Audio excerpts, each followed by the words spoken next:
새벽의 정막 속 어두운 거실을 비추던 작은 스탠드 아래 고양이 미로는 등을 잔뜩 구부린 채 식탁을 바라보고 있었어요.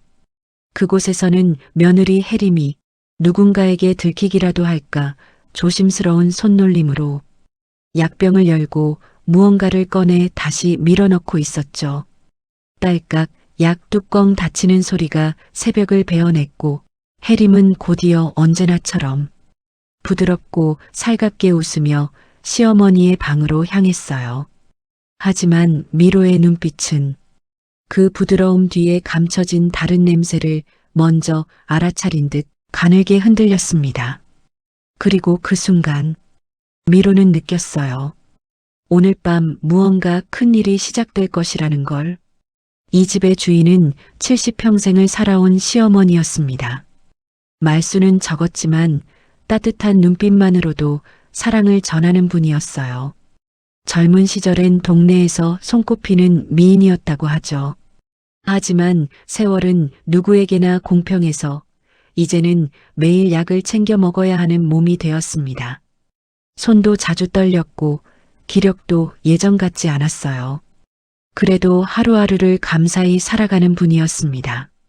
특히 10년 전 길에서 주워온 작은 고양이 미로와 함께하는 시간이 가장 행복했죠.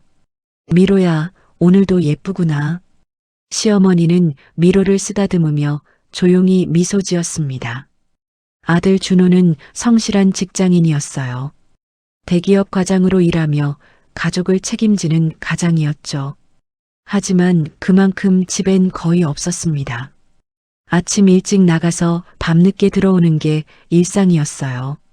어머니를 제대로 챙기지 못하는 게 늘 마음에 걸렸습니다. 엄마 미안해요. 요즘 프로젝트가 바빠서. 준호는 퇴근 후에도 지쳐서 제대로 대화를 나누지 못했어요. 그래서 그는 아내 혜림에게 모든 걸 맡겼습니다.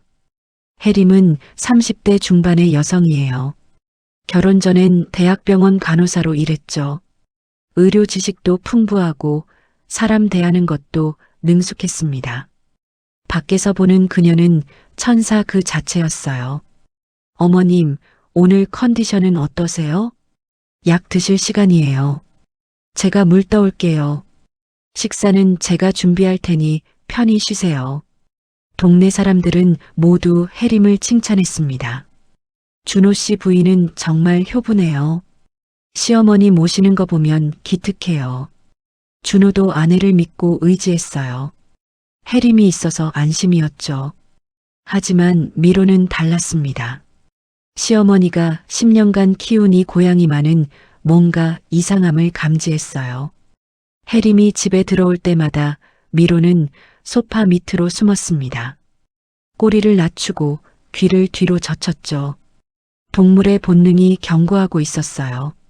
어느 날 오후 늘 그랬듯 준호가 출근하고 집엔 두 사람과 고양이 미로만 남았어요.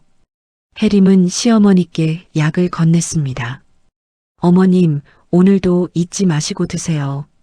이거 안 드시면 혈압 올라가요. 그녀의 목소리는 부드러웠습니다. 시어머니는 고개를 끄덕이며 약을 받았어요. 하지만 물을 마시려다 손이 떨려서 컵을 쏟아버렸습니다. 아, 미안하구나. 손이 말을 안 듣네. 시어머니는 황급히 휴지로 물을 닦으려 했어요. 그 순간 혜림의 표정이 순식간에 변했습니다. 미소가 사라지고 눈빛이 차갑게 가라앉았어요. 또 흘리셨네.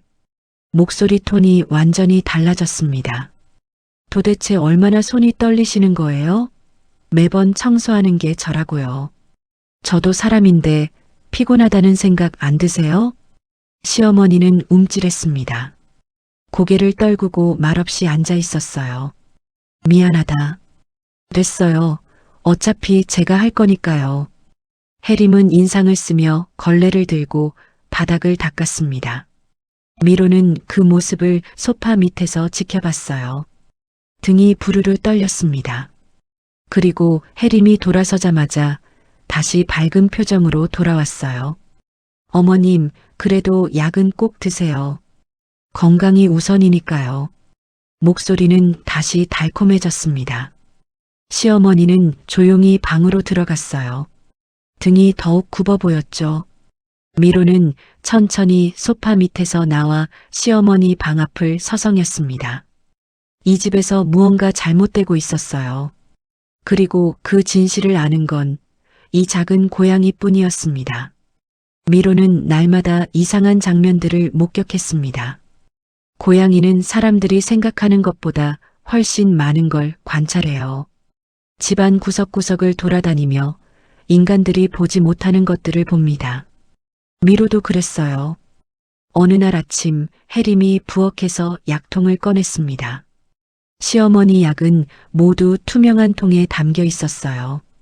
혈압약, 당뇨약, 영양제까지 종류별로 정리되어 있었죠. 혜림은 주변을 둘러봤습니다. 아무도 없는 걸 확인하고는 약봉지를 여러 개 꺼냈어요. 그리고 조심스럽게 약을 뒤섞기 시작했습니다. 혈압약통에서 몇 알을 빼내고 영양제를 그 자리에 넣었어요. 당뇨약도 절반만 남기고 나머지는 따로 봉투에 담았죠. 이 정도면 티 안 나겠지. 혜림은 혼잣말을 중얼거렸습니다. 미로는 식탁 밑에서 그 모습을 똑똑히 봤어요. 황금빛 눈동자가 혜림의 손놀림을 따라갔습니다. 그날 점심시간이었습니다. 혜림은 시어머니를 위해 식사를 준비했어요. 미역국에 반찬 몇 가지를 차렸죠. 어머님, 식사하세요. 시어머니가 식탁에 앉자 혜림은 국그릇을 들고 부엌으로 갔습니다. 아, 간이 좀 싱거운 것 같네요. 제가 좀 더 맞출게요. 하지만 미로는 봤어요. 혜림이 국을 반쯤 싱크대에 버리는 걸. 그리고 물을 조금 더 부어서 다시 가져왔습니다. 자, 이제 드세요. 시어머니는 국을 한 숟갈 떠서 입에 넣었어요. 양이 줄어든 것 같은데. 아니에요. 처음부터 이 정도였어요. 많이 드시면 소화 안 되시잖아요. 혜림은 웃으며 대답했습니다. 시어머니는 고개를 끄덕이고 조용히 식사를 마쳤어요. 하지만 배는 여전히 고팠습니다. 혜림아, 밥 좀 더 먹어도 될까? 어머님, 지금 드신 게 딱 적당한 양이에요. 더 드시면 혈당 올라가요. 혜림은 부드럽게 말하며 그릇을 치웠습니다. 시어머니는 더 이상 말하지 못했어요. 미로는 그 광경을 지켜보며 낮게 울음소리를 냈습니다. 야옹. 미로야, 왜 그래? 시어머니가 미로를 안아 올렸어요. 미로는 시어머니 품에 안겨 조용히 가르랑거렸습니다. 하지만 미로의 눈빛은 혜림을 향하고 있었어요. 며칠이 지났습니다. 시어머니는 점점 기력을 잃어갔어요. 밥맛도 없고 자꾸만 어지럽다고 했습니다. 요즘 왜 이렇게 힘이 없지?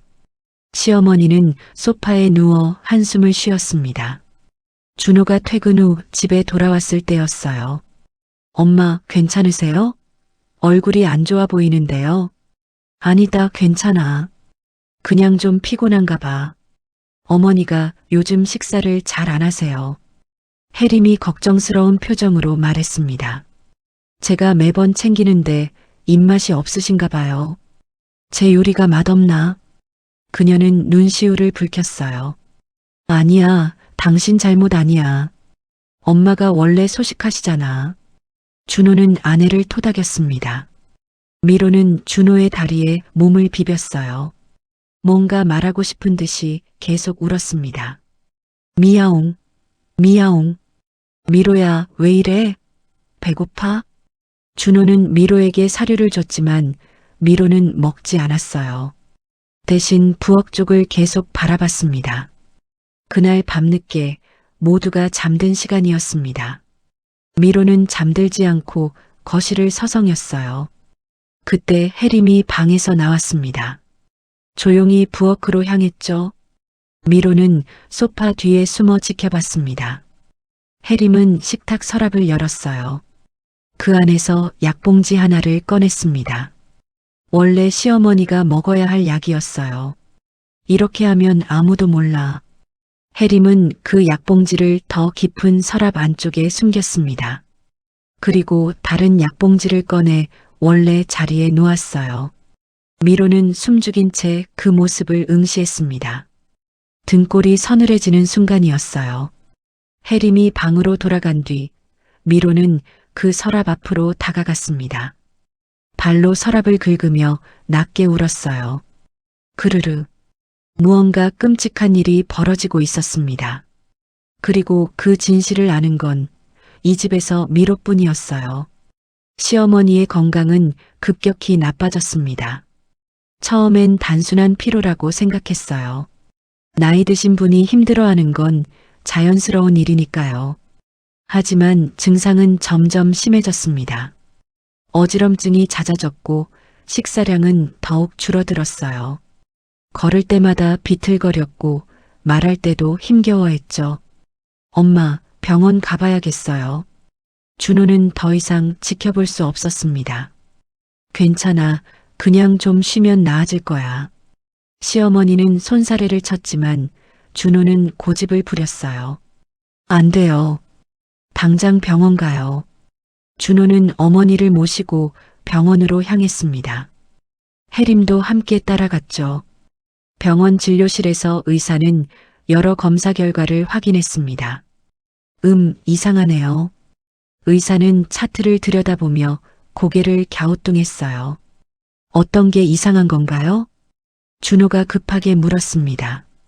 어머님께서 복용하시는 약 성분이 불규칙하게 나타나요. 혈압약 수치는 낮은데 영양 상태는 더 나쁘고요. 그게 무슨 말이에요? 약을 제대로 복용하지 않으셨거나 아니면 약이 제대로 처방되지 않았을 가능성이 있습니다. 의사의 말에 준호는 당황했어요. 그럴 리가 없는데요. 아내가 매일 챙기거든요. 해림이 재빨리 끼어들었습니다. 저도 매번 확인하면서 드렸어요. 어머님이 가끔 약을 제대로 안 드실 때가 있긴 한데. 아니야, 나는 매번 먹었어. 시어머니가 작은 목소리로 말했습니다. 어머님, 기억 안 나실 수도 있잖아요. 해림은 부드럽게 말했지만 표정엔 미세한 긴장이 스며 있었어요. 의사는 추가 검사를 권했습니다. 일단 입원해서 정밀 검사를 받아보시죠. 원인을 찾아야 합니다. 시어머니는 이틀간 입원했어요. 그동안 준호는 회사 일도 제대로 손에 잡히지 않았습니다. 어머니 걱정에 잠도 제대로 못 잤죠. 해림은 병원과 집을 오가며 간병했어요. 오빠, 너무 걱정하지 마. 금방 나아지실 거야. 그녀는 준호를 위로하며 등을 쓰다듬었습니다. 고마워, 당신 없었으면 어쩔 뻔했어. 준호는 아내를 꼭 안았어요. 하지만 집에 남겨진 미로는 불안했습니다. 시어머니가 없는 집은 너무 조용했어요. 미로는 시어머니 방 앞을 서성이며 낮게 울었습니다. 야옹야옹. 며칠 후 시어머니는 퇴원했습니다. 의사는 정확한 원인을 찾지 못했어요. 다만 영양 결핍과 약물 불균형이 의심된다고만 했죠. 집에서 식사와 약 복용을 더 신경 써주세요. 준호는 고개를 끄덕였습니다. 네, 알겠습니다. 집으로 돌아온 시어머니를 미로가 반겼어요. 미로야, 보고 싶었구나. 시어머니는 미로를 안아 올렸습니다. 미로는 시어머니 품에서 가르랑거렸어요. 하지만 해림이 다가오자 미로는 곧바로 몸을 빼냈습니다. 쉿! 날카로운 경계음을 냈어요. 미로야, 왜 그래? 준호가 의아해했습니다. 요즘 미로가 이상해요. 저만 보면 저래요. 해림은 억울한 표정을 지었습니다. 그러게 원래 순한 애인데. 준호는 미로를 쳐다봤지만 미로는 소파 밑으로 숨어버렸어요. 그날 밤 해림은 조용히 부엌으로 갔습니다. 시어머니 약통을 다시 정리하기 시작했어요. 미로는 어둠 속에서 그 모습을 지켜봤습니다. 해림은 약 봉지를 꺼내며 중얼거렸어요. 이번엔 더 조심해야겠어. 병원에서 눈치챌 뻔했잖아. 그녀는 약을 다시 뒤섞기 시작했습니다. 미로의 눈빛이 어둠 속에서 빛났어요.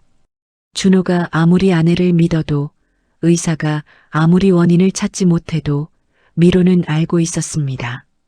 이 집에서 벌어지는 끔찍한 진실을, 그리고 시어머니가 점점 위험해지고 있다는 걸. 미로는 낮게 으르렁거렸습니다. 그르르. 하지만 아무도 그 경고를 알아듣지 못했어요. 시간이 흐를수록 상황은 더 악화되고 있었습니다. 그날은 평범한 화요일 저녁이었습니다. 준호는 회식이 있어서 늦게 들어온다고 연락했어요. 엄마, 미안해요. 오늘 좀 늦을 것 같아요. 괜찮아. 조심해서 들어와. 시어머니는 전화를 끊고 거실 소파에 앉아 있었습니다. 혜림은 부엌에서 저녁 준비를 하고 있었어요. 어머님, 식사 준비 다 됐어요. 평소처럼 부드러운 목소리였습니다. 시어머니는 식탁으로 향했어요. 하지만 몇 걸음 걷지 못하고 비틀거렸습니다. 순간 다리에 힘이 풀렸어요. 어머님, 혜림이 달려가 시어머니를 붙잡았습니다. 괜찮으세요? 어지럽네, 갑자기. 시어머니는 식탁 의자에 겨우 앉았어요. 얼굴이 창백해졌습니다. 병원 가야 할 것 같아요. 제가 준호 오빠한테 연락할게요. 혜림은 급하게 전화를 걸었습니다. 오빠, 어머님이 쓰러지셨어. 빨리 와. 준호는 회식을 중단하고 택시를 탔어요. 엄마, 조금만 기다려요. 금방 갈게요. 하지만 시어머니의 상태는 더 악화되었습니다. 호흡이 가빠지고 식은땀이 흘렀어요. 119 불러야겠어요. 혜림은 구급차를 불렀습니다. 구급대원들이 도착해서 시어머니를 들것에 실었어요. 보호자분, 같이 가시죠. 네, 알겠습니다. 혜림은 시어머니와 함께 구급차에 올랐습니다. 미로는 현관에서 그 광경을 지켜봤어요. 불안한 눈빛으로 구급차가 떠나는 걸 바라봤죠. 야옹, 야옹. 미로는 크게 울었지만 아무도 들어주지 않았습니다. 응급실에 도착한 시어머니는 곧바로 치료를 받았어요. 준호도 병원에 도착했습니다. 엄마, 괜찮으세요? 아들아, 미안하구나. 시어머니는 산소 마스크를 쓴 채 힘없이 말했어요. 의사가 나와서 설명했습니다. 급성 저혈압과 영양실조 증상이에요. 일단 입원 치료가 필요합니다. 어떻게 이렇게 갑자기? 준호는 멍한 표정으로 어머니를 바라봤어요. 혜림은 그의 손을 잡았습니다. 오빠, 너무 자책하지 마. 우리가 최선을 다한 거잖아. 그래도 준호는 죄책감에 고개를 떨궜습니다. 시어머니는 그날 밤 입원했어요. 병원에는 준호와 혜림이 남았고 집에는 미로만 홀로 있었습니다. 밤 11시쯤 혜림이 말했어요. 오빠, 나 잠깐 집에 다녀올게. 왜? 뭐 필요한 거 있어? 어머님 옷이랑 세면도구 좀 가져와야 할 것 같아. 그리고 미로한테 사료도 줘야 하고. 그래, 조심해서 다녀와. 준호는 어머니 병실에 남았습니다. 혜림은 혼자 집으로 돌아왔어요. 현관문을 열고 들어서자 미로가 다가왔습니다. 야옹, 시끄러워. 비켜. 혜림은 차갑게 말하며 미로를 발로 밀쳤어요. 미로는 소파 밑으로 숨었습니다. 혜림은 곧장 부엌으로 향했습니다. 그녀는 주변을 살피며 식탁 서랍을 열었어요. 깊숙한 곳에 숨겨둔 약 봉지를 꺼냈습니다. 원래 시어머니가 먹어야 할 진짜 약이었어요. 이거만 없으면 아무도 몰라. 혜림은 약 봉지를 들고 화장실로 갔습니다. 변기 뚜껑을 열고 약을 쏟아부으려는 순간이었어요. 야옹. 미로가 화장실 문틈으로 들어와 그녀의 다리를 할퀴었습니다. 아야, 이 고양이가. 혜림은 미로를 발로 걷어찼어요. 미로는 벽에 부딪혀 낮게 울었습니다. 그르르. 하지만 포기하지 않았어요. 다시 일어나 해림을 노려봤습니다. 뭘 받든 상관없어. 넌 그냥 짐승일 뿐이야. 해림은 냉소를 지으며 약을 병기에 버렸습니다. 물을 내리자 약 봉지가 소용돌이치며 사라졌어요. 이제 끝이야. 증거는 없어. 그녀는 손을 씻고 거울을 봤습니다. 표정을 바꾸는 연습을 했어요. 슬픈 표정, 걱정스러운 표정, 눈물 흘리는 표정. 오빠 저도 힘들어요. 연습된 목소리가 나왔습니다. 미로는 화장실 밖에서 그 모습을 지켜봤어요. 온몸이 부들부들 떨렸습니다. 해림은 시어머니의 옷가지를 챙겨 가방에 넣었어요. 그리고 현관문을 나서며 뒤돌아봤습니다. 미로야, 잘 있어. 내 주인은 곧 돌아오지 못할 테니까. 문이 닫혔습니다. 미로는 텅 빈 집에 혼자 남았어요. 어둠 속에서 미로의 눈빛만이 빛나고 있었습니다. 위기는 이미 시작되었습니다. 그리고 시간이 얼마 남지 않았어요. 사흘이 지났습니다. 시어머니는 병원에서 집중 치료를 받고 있었어요. 상태는 조금씩 나아지는 중이었죠. 준호는 병원과 회사를 오가며 지쳐갔습니다. 어머니, 곧 퇴원하실 수 있대요. 그래, 다행이구나. 시어머니는 힘없이 미소 지었어요. 하지만 의사는 준호를 따로 불러 이야기했습니다. 보호자분, 잠깐 말씀 좀 드릴게요. 진료실로 들어간 준호에게 의사는 차트를 보여줬어요. 어머님의 약 복용 기록을 다시 확인해 봤는데요. 네, 말씀하세요. 약 섭취 패턴이 굉장히 이상합니다. 필요한 약은 제대로 안 들어갔고 오히려 불필요한 성분이 과다하게 검출됐어요. 의사의 표정이 심각했습니다. 그게 무슨 뜻이에요? 솔직히 말씀드리면 누군가 의도적으로 약을 조작했을 가능성을 배제할 수 없습니다. 준호는 귀를 의심했어요. 의도적이라니요? 그럴 리가 없어요. 물론 확실한 건 아닙니다. 하지만 이런 패턴은 자연스럽게 발생하기 어렵습니다. 의사의 말이 준호의 머릿속을 어지럽게 만들었어요. 혹시 집에서 약을 관리하시는 분이 따로 계신가요? 아내가 챙기고 있습니다. 그렇군요. 일단 퇴원 후에는 약 관리를 더 신경 써주시고 혹시 모르니 약통을 새로 받으시는 게 좋겠습니다. 준호는 멍한 얼굴로 고개를 끄덕였어요. 그날 저녁 준호는 혼자 집으로 돌아왔습니다. 해림은 병원에 남아서 시어머니를 돌보고 있었어요. 미로야, 잘 있었어? 준호가 현관문을 열자 미로가 달려왔습니다. 야옹, 야옹. 미로는 평소와 다르게 흥분한 상태였어요. 준호의 다리를 계속 긁으며 울어댔습니다. 왜 그래? 배고팠어? 준호는 사료를 주려고 했지만 미로는 먹지 않았어요. 대신 부엌 쪽으로 뛰어갔다가 다시 돌아왔습니다. 야옹, 야옹. 뭐가 그렇게 급해? 준호는 미로를 따라 부엌으로 갔어요. 미로는 식탁 서랍 앞에서 멈췄습니다. 앞발로 서랍을 긁으며 계속 울었어요. 여기가 뭐? 준호는 서랍을 열었습니다. 시어머니의 약통들이 가지런히 정리되어 있었어요. 이게 뭐가 문제라는 거야? 하지만 미로는 멈추지 않았습니다. 더 깊은 서랍을 가리키며 울었어요. 준호는 그 서랍을 열었습니다. 그 안에는 빈 약 봉지 하나가 구겨진 채 숨겨져 있었어요. 이게 뭐지? 준호는 약 봉지를 꺼내 살펴봤습니다. 라벨을 보니 어머니 이름으로 처방된 약이 맞았어요. 하지만 날짜가 이상했습니다. 이건 지난달에 받은 약인데 왜 여기 숨겨져 있지? 그 순간 의사의 말이 떠올랐어요. 누군가 의도적으로 약을 조작했을 가능성. 준호의 등골이 서늘해졌습니다. 설마 미로는 계속해서 다른 곳을 가리켰어요.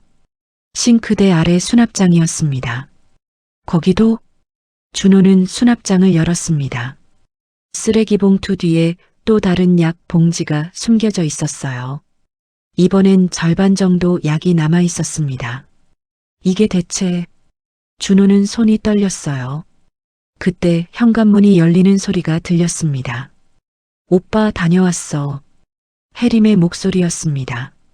준호는 급하게 일어섰어요. 손에는 여전히 약 봉지가 들려 있었죠. 혜림이 부엌으로 들어왔습니다. 그녀는 준호 손에 든 약 봉지를 보는 순간 얼어붙었어요. 그게 뭐야? 내가 물어봐야지. 이게 뭐야? 준호의 목소리가 떨렸습니다. 왜 엄마 약이 여기 숨겨져 있어? 그것도 2개나? 혜림의 표정이 굳었습니다. 그건 오래된 약이라서. 오래된 약? 날짜 보니까 지난달 거잖아. 엄마가 먹었어야 할 약이야. 준호의 목소리가 커졌어요. 혜림은 뒤로 물러섰습니다. 오빠, 진정해. 오해야. 오해? 의사 선생님이 뭐라고 했는지 알아? 누가 약을 조작했을 수도 있대. 나 아니야. 정말 나 아니라고. 혜림은 고개를 저으며 부정했어요. 하지만 미로는 그녀를 향해 날카롭게 울었습니다. 쉿! 등을 세우고 이빨을 드러냈어요. 미로야, 그만. 준호가 말했지만 미로는 멈추지 않았습니다. 계속해서 혜림만을 노려봤어요. 봐, 저 고양이도 알고 있잖아. 준호의 목소리는 차가워졌습니다. 당신이 뭘 했는지 말해. 혜림은 입술을 깨물었습니다.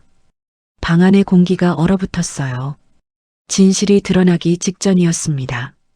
정적이 흘렀습니다. 준호는 혜림을 똑바로 바라봤어요. 손에 쥔 약 봉지가 구겨지며 바스락거렸습니다. 말해. 이게 뭔지. 오빠. 혜림은 눈물을 글썽였어요. 나한테 왜 이래? 내가 얼마나 힘들게 어머님 모셨는데. 그러니까 설명을 해봐. 왜 약이 여기 숨겨져 있냐고. 준호는 한 발짝 다가섰습니다. 혜림은 벽에 등을 기댔어요. 도망갈 곳이 없었습니다. 그건 실수였어. 정리하다가 깜빡한 거야. 실수? 2개나? 그것도 이렇게 깊숙이 숨겨놨는데? 준호의 목소리는 점점 더 차갑게 가라앉았어요. 의사 선생님 말 들었어. 엄마 약 성분이 이상하대. 필요한 약은 안 들어가고 이상한 게 섞여 있었대. 그건 나랑 상관없어. 혜림의 목소리가 높아졌습니다. 그럼 누가 한 거야? 이 집에서 엄마 약 챙기는 사람은 당신밖에 없잖아. 증거 있어? 증거? 혜림은 오히려 따져 물었어요. 준호는 말문이 막혔습니다. 증거라고 할 만한 건 숨겨진 약 봉지뿐이었죠. 그때 미로가 움직였습니다. 거실 쪽으로 뛰어가더니 소파 뒤를 긁기 시작했어요. 야옹, 야옹. 미로야, 뭐 하는 거야? 준호는 소파를 옆으로 밀었습니다. 그 뒤에서 작은 비닐봉지 하나가 나왔어요. 준호는 그것을 집어들었습니다. 봉지 안에는 여러 알약들이 섞여 있었어요. 색깔도 종류도 제각각이었습니다. 이건 또 뭐야? 준호는 혜림을 돌아봤어요. 혜림의 얼굴이 새하얗게 질렸습니다. 그건 내가 숨긴 게 아니야. 그럼 누가 숨겼어? 고양이가? 준호는 비웃듯 말했어요. 아니면 엄마가 직접 여기 숨겨놨을까? 본인 약을? 혜림은 입술을 깨물며 아무 말도 하지 못했습니다. 당신이 한 거잖아. 엄마 약을 빼돌리고 이상한 약을 섞어서 먹인 거잖아. 아니라니까. 혜림은 소리쳤어요. 내가 왜 그런 짓을 해? 이유가 뭐가 있어? 그걸 내가 어떻게 알아? 당신이나 알겠지. 준호도 목소리를 높였습니다. 순간 혜림의 눈빛이 변했어요. 차갑고 날카로운 눈빛이었습니다. 알고 싶어? 진짜 이유가? 그녀의 목소리 톤이 완전히 바뀌었어요. 내가 얼마나 고생했는데. 해림은 비웃듯 웃었습니다. 하루 종일 저 할머니 뒤치다꺼리하고 약 챙기고 밥 먹이고 화장실 모시고 그게 며느리 도리잖아. 도리? 웃기지 마. 나도 사람이야. 나도 내 인생이 있다고. 해림은 손으로 머리를 쥐어뜯었어요. 당신은 회사 가면 끝이잖아. 나는 24시간 여기 갇혀서 저 사람 시중만 들어야 해. 그래서 엄마한테 그런 짓을 한 거야? 잠깐만 쉬고 싶었을 뿐이라고. 해림의 목소리가 떨렸어요. 조금만 약을 줄이면, 조금만 밥을 덜 먹이면 기력이 떨어지잖아. 그럼 조용해지잖아. 미쳤어? 그게 무슨 소리야? 준호는 믿을 수 없다는 표정을 지었습니다. 엄마가 죽을 수도 있었어. 죽으라고 한 게 아니야. 그냥 좀 약해지면 손이 덜 가잖아. 해림은 울먹이기 시작했어요. 나도 힘들었다고 아무도 날 이해 안 해줘. 그녀는 주저앉으며 울었습니다. 하지만 준호의 눈빛은 차가웠어요. 당신 정말 최악이야. 그는 핸드폰을 꺼냈습니다. 뭐 하는 거야? 경찰 불러야지. 당신이 한 짓은 범죄야. 오빠, 제발. 해림은 준호의 다리를 붙잡았어요. 한 번만 용서해줘. 다시는 안 그럴게. 이미 늦었어. 준호는 그녀를 뿌리쳤습니다. 미로는 준호의 다리에 몸을 비비며 조용히 울었어요. 야옹. 마치 잘했어라고 말하는 것 같았습니다. 해림은 바닥에 주저앉아 울고 있었어요. 하지만 준호는 더 이상 그녀를 보지 않았습니다. 진실이 드러났습니다. 그리고 이 집의 악몽은 이제 끝나가고 있었어요. 경찰이 도착했습니다. 2명의 형사가 집 안으로 들어왔어요. 신고하신 분이 누구시죠? 접니다. 준호는 숨겨진 약 봉지들을 형사에게 보여줬습니다. 아내가 어머니 약을 조작했어요. 의도적으로 건강을 해친 겁니다. 형사는 증거물들을 확인했어요. 부인, 이게 사실입니까? 해림은 고개를 숙인 채 대답하지 않았습니다. 일단 병원 기록부터 확인해야겠습니다. 피해자분은 지금 어디 계신가요? 병원에 입원 중입니다. 알겠습니다. 담당 의사와 통화 후 다시 연락드리겠습니다. 형사들은 증거물을 챙겨갔어요. 해림은 소파에 앉아 멍하니 있었습니다. 당신 변호사 선임하는 게 좋을 거야. 준호는 차갑게 말했어요. 오빠, 이제 오빠 아니야. 법정에서 보자. 준호는 미로를 안고 방으로 들어갔습니다. 이틀 후 병원에서 추가 조사가 진행됐습니다. 경찰은 병원 CCTV 영상을 확보했어요. 화면 속에서 해림의 모습이 보였습니다. 시어머니 병실에 들어가는 해림. 그녀는 침대 옆 테이블에 놓인 약통을 열었어요. 주변을 살피더니 재빨리 약 몇 알을 빼냈습니다. 그리고 자신의 주머니에 넣고는 아무렇지 않게 시어머니를 돌봤죠. 이 장면 보세요. 형사는 화면을 멈췄습니다. 여기서 약을 빼내고 있습니다. 또 다른 영상도 있었어요. 해림이 간호사에게 식사를 받아오는 장면. 복도에서 그녀는 식판을 들고 화장실로 들어갔습니다. 나올 때 식판이 음식량이 눈에 띄게 줄어 있었어요. 식사도 일부러 줄였네요. 준호는 화면을 보며 주먹을 쥐었습니다. 의사도 진술했습니다. 환자분의 증상은 영양결핍과 약물 불균형이 복합적으로 작용한 결과입니다. 약물 불균형이라면? 필요한 약은 제대로 섭취하지 못했고 불필요한 성분이 과다하게 투여됐어요. 이런 패턴은 자연적으로 발생하기 어렵습니다. 그럼 누군가 일부러 그렇게 한 거군요. 네, 의도적인 행위로 봐야 합니다. 의사는 차트를 넘기며 설명을 이어갔어요. 특히 혈압약과 당뇨약이 제대로 투여되지 않아서 급성 증상이 나타난 겁니다. 준호는 병실로 돌아왔습니다. 시어머니는 침대에 누워 창밖을 바라보고 있었어요. 엄마, 아들아. 시어머니는 준호를 보며 쓸쓸하게 웃었습니다. 내가 눈치챘어야 했는데. 무슨 말씀이세요? 혜림이가 날 대하는 게 이상했어. 겉으론 친절한데 눈빛이 차가웠지. 시어머니는 천천히 말했어요.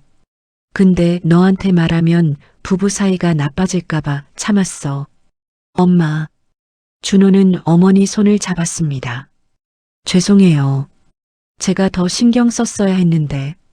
아니야. 넌 잘못 없어. 시어머니는 아들의 손을 꼭 쥐었어요. 그나저나 미로는 잘 있니?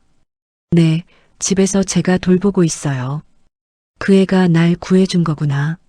시어머니는 눈물을 글썽였습니다. 처음부터 미로만 알고 있었어. 혜림이가 뭘 하는지. 준호도 고개를 끄덕였어요. 맞아요. 미로가 계속 경고했었어요. 근데 전 몰랐죠. 동물은 거짓말을 안 해. 본능으로 아는 거야. 시어머니는 창밖을 바라보며 말했습니다. 집에 가면 미로한테 고마워해야겠어. 일주일 후 검찰 조사 결과가 나왔습니다. 혜림에게는 상해죄와 존속학대죄가 적용됐어요. 피의자는 시어머니의 건강을 고의적으로 해쳤으며 이는 명백한 범죄 행위입니다. 검사는 엄중하게 말했습니다. 혜림은 구속됐어요. 법정 구속심사에서 그녀는 고개를 들지 못했습니다. 피고인 할 말 있습니까? 판사가 물었습니다. 죄송합니다. 혜림의 목소리는 떨렸어요. 다만 너무 힘들었어요. 그게 변명은 안 되지만 변명으로 들립니다. 피해자는 생명의 위협을 받았습니다. 판사는 차갑게 말했어요. 구속적보 심사 결과 구속적법 망치 소리가 법정에 울려 퍼졌습니다. 준호는 방청석에서 그 모습을 지켜봤어요. 더 이상 아무 감정도 느껴지지 않았습니다. 그저 어머니가 안전해진 것에 안도했을 뿐이었죠. 진실은 결국 드러났습니다. 그리고 정의는 바로 세워졌어요. 한 달이 흘렀습니다. 혜림은 재판을 기다리며 구치소에 수감되어 있었어요. 그녀의 죄목은 명확했습니다. 존속학대, 상해, 약물 조작. 변호사는 선처를 호소했지만 검사는 엄벌을 요구했죠. 피고인의 행위는 계획적이고 지속적이었습니다. 피해자는 생명의 위협을 받았습니다. 재판부도 엄중한 입장이었어요. 가족 간의 신뢰를 저버린 중대한 범죄입니다. 혜림은 징역 3년을 선고받았습니다. 집은 조용해졌어요. 준호는 이혼 절차를 진행했습니다. 더 이상 함께할 수 없었죠. 이혼 동의서에 서명했어요. 변호사가 서류를 건넸습니다. 준호는 펜을 들고 서명했어요. 손이 떨렸지만 망설이지 않았습니다. 이제 끝났네요. 네, 법적으로 모든 관계가 정리됐습니다. 준호는 깊게 숨을 들이마셨어요. 무거운 짐을 내려놓은 기분이었습니다. 어머니는 퇴원했어요. 건강을 회복하고 집으로 돌아온 날 미로가 현관에서 기다리고 있었습니다. 미로야, 어머니는 무릎을 꿇고 미로를 안아 올렸어요. 야옹. 미로는 어머니 품에서 가르랑거렸습니다. 내가 날 지켜줬구나, 고마워. 어머니는 미로의 머리를 쓰다듬으며 눈물을 흘렸어요. 준호도 옆에 앉아 미로를 쓰다듬었습니다. 미로야, 정말 고마워. 내가 아니었으면. 그는 말을 잇지 못했어요. 만약 미로가 계속 경고하지 않았다면, 만약 그날 밤 서랍을 보여주지 않았다면, 어머니는 어떻게 됐을까요? 생각만 해도 끔찍했습니다. 엄마, 정말 죄송해요. 준호는 어머니 앞에 무릎을 꿇었어요. 제가 혜림이 말만 믿고 엄마를 제대로 안 봤어요. 아니야. 어머니는 아들의 손을 잡았습니다. 넌 열심히 일하느라 몰랐던 거야. 잘못 없어. 아니에요. 제가 더 신경 썼어야 했어요. 준호는 고개를 들지 못했어요. 이제 그만하자. 다 지난 일이야. 어머니는 아들을 일으켜 세웠습니다. 이제부터 우리 셋이서 잘 살면 돼. 그녀는 미로를 바라보며 웃었어요. 그치, 미로야? 야옹. 미로가 대답하듯 울었습니다. 준호는 회사 일정을 조정했어요. 더 이상 늦게까지 야근하지 않았습니다. 정시에 퇴근해서 어머니와 저녁을 함께 먹었죠. 오늘 회사는 어땠어? 괜찮았어요. 프로젝트도 잘 마무리됐고요. 다행이구나. 어머니는 밥을 먹으며 아들을 흐뭇하게 바라봤어요. 식탁 밑에서는 미로가 조용히 앉아 있었습니다. 이제 집안에는 평화가 찾아왔어요. 더 이상 숨겨진 비밀도 차가운 시선도 없었습니다. 준호는 어머니 약을 직접 관리했어요. 매일 아침 약통을 확인하고 제대로 복용하는지 체크했습니다.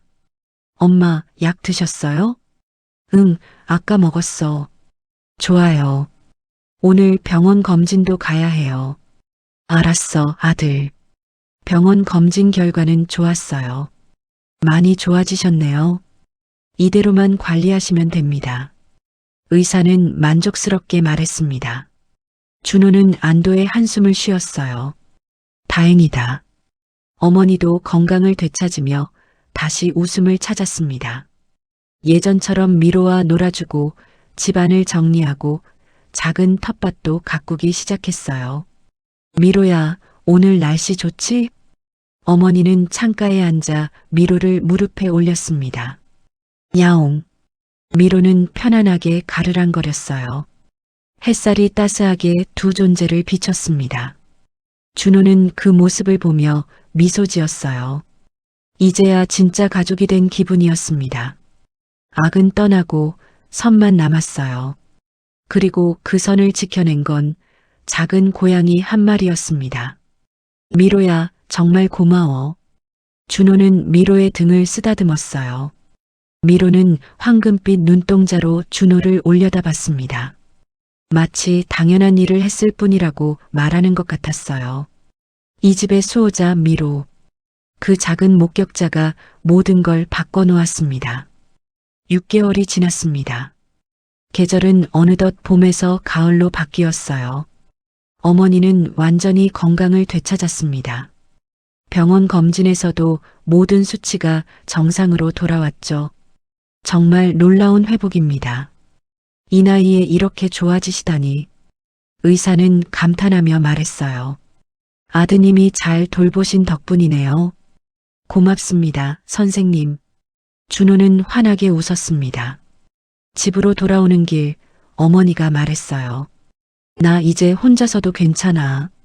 넌 너무 무리하지 마. 괜찮아요, 엄마. 이게 제가 해야 할 일이에요. 준호는 어머니 손을 잡았습니다. 제가 진작 이렇게 했어야 했어요. 착한 아들. 어머니는 뿌듯하게 아들을 바라봤어요. 집에 도착하자 미로가 현관에서 기다리고 있었습니다.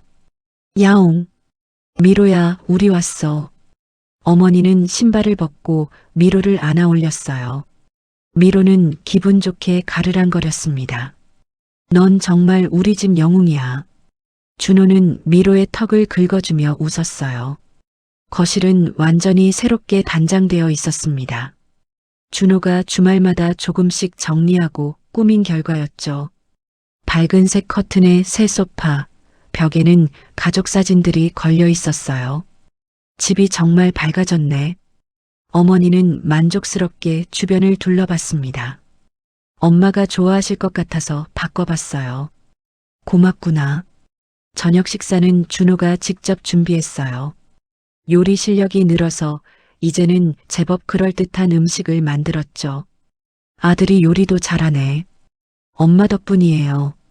요리책 보면서 배웠어요. 둘은 마주 앉아 밥을 먹었어요. 미로도 자기 그릇에서 사료를 먹고 있었습니다. 야옹. 미로야, 맛있어? 어머니가 물었습니다.